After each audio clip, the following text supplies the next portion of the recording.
My stepson stood in my late husband's office, a cruel smirk plastered across his face as he tossed eviction notice onto the mahogany desk. 30 days, Victoria, he sneered. Pack your bags.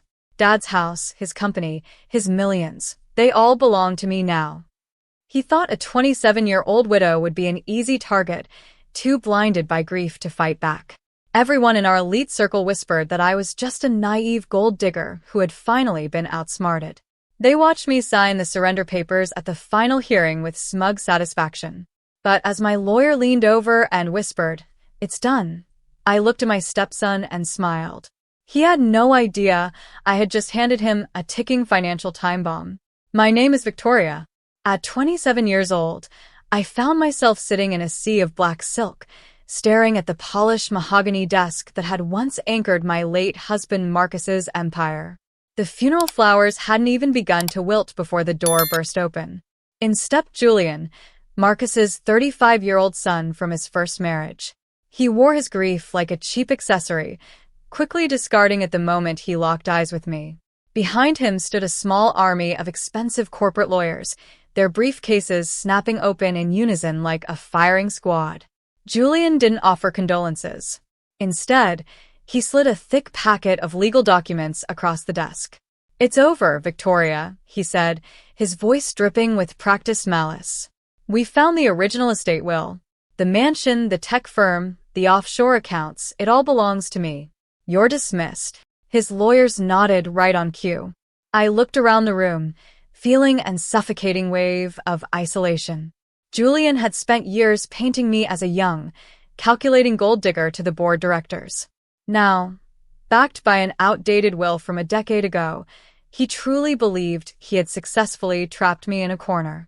What Julian and our elite social circle never understood was that my marriage to Marcus wasn't built on the shallow foundation they assumed.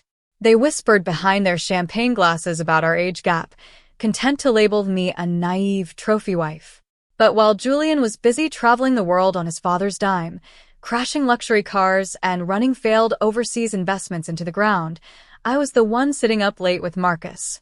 I was the one managing the actual operational logistics of his tech firm, learning the ins and outs of the corporate structure, and keeping the gears turning while Marcus's health declined. Julian completely underestimated my intelligence, blinded by his own arrogance and deep-seated entitlement. He genuinely believed that a 27-year-old widow would be too terrified of a public legal battle to fight back. Later that afternoon, he sent his attorney to offer me a measly $50,000 buyout.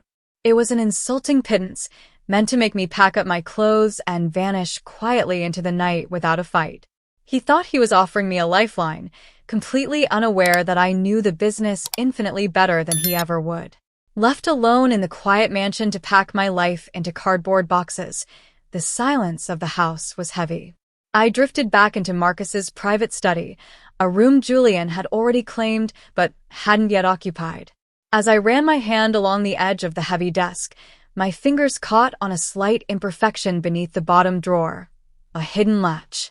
I pressed it, and a concealed velvet compartment slid open. Inside lay an encrypted black flash drive and a handwritten letter addressed to me, dated just weeks before Marcus passed away. Tears blurred my eyes as I read my husband's familiar script. Asterisk, Victoria, if you are reading this, Julian has shown his true colors. I knew he was embezzling corporate funds and trying to force me out while I was sick. I couldn't stop him then, but I have set a trap. Asterisk Marcus explained that the flash drive held the keys to his real legacy. It was a strange sensation, the crushing weight of grief suddenly mixing with a sharp, electric jolt of hope. Julian thought he had stripped me of everything, completely unaware that his father had left me a map to his destruction. The next morning, I took the encrypted flash drive to a trusted forensic accountant who had been a loyal friend to Marcus for decades. We locked ourselves in a private office, and as the decryption progress bar slowly loaded, the true brilliance of my late husband's counter-strategy came to light. The tech company Julian was so desperate to inherit, the one he had already bragged about to his wealthy friends, was nothing more than an empty shell. Marcus had intentionally routed millions of dollars in toxic corporate debt, high-interest loans, and severe hidden legal liabilities directly into that specific business entity over his final months.